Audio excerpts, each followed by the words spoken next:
Welcome back to another Peoplevox tutorial. Today I'm going to show you how to track packaging used at the pack bench. So here's how you use it. First, you go to dispatch. You'll scan your trolley like normal. You'll scan the items you're going to pack. In this case, 3 of the white t-shirts.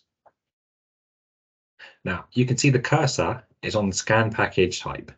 So here we're going to scan the packaging type we'll use.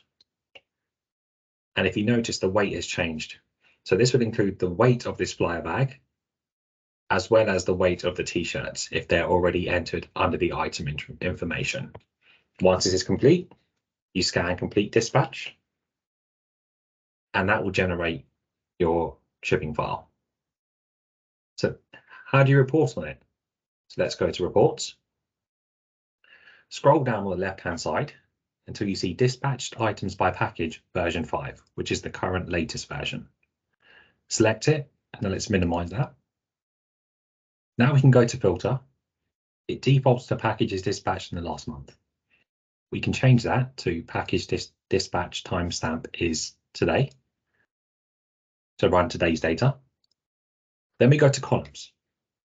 We'll unselect dispatch number, package number, and package tracking number. Instead, we would like to do dispatch number of packages sum,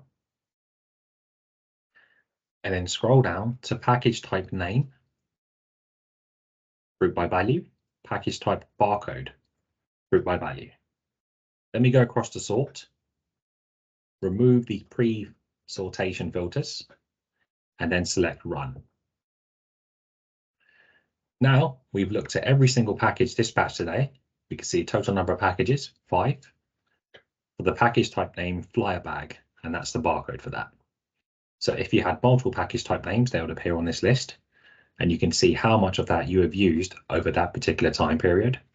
And that data is important to be used to 1, track usage, 2, become the basis of your reordering from your supplier, and 3, see if there are any packaging types that are so rarely used they may not be worth keeping around in the warehouse, therefore simplifying the options at the pack bench for the packer. So now you've seen how to use it, let me show you how to set it up. So first, we click shipping, set up, and then click packages. And here you can see the different packages types that are already set up. To add a new one, we go to add new. Here we can enter the name. So in this case, small box, for example. The barcode could simply be S.B. Then we have the weight unit in grams. We also have a few other options here. So this is the weight of the actual box. In this case, this box is 150 grams of empty packaging. Then we add the max weight this box can support, 10,000 grams, which is 10 kilos. And then we have the size units available, so imperial and metric. So we know this box is a nice even 50 centimeters on every side. Then you can select use this for packaging, and the image URL, if you upload a picture here, this will display when you scan the packaging type to show what type of packaging this looks like. Then we click save and we're done. And now we have the small box set up and configured to use at dispatch. Now the next step, we're going to do that, is we need a barcode with S.B to scan at the pack bench, which you can easily make on any barcode generator or in the label software that's come with your label printer. If you have any questions, feel free to create a ticket and we'll be happy to help.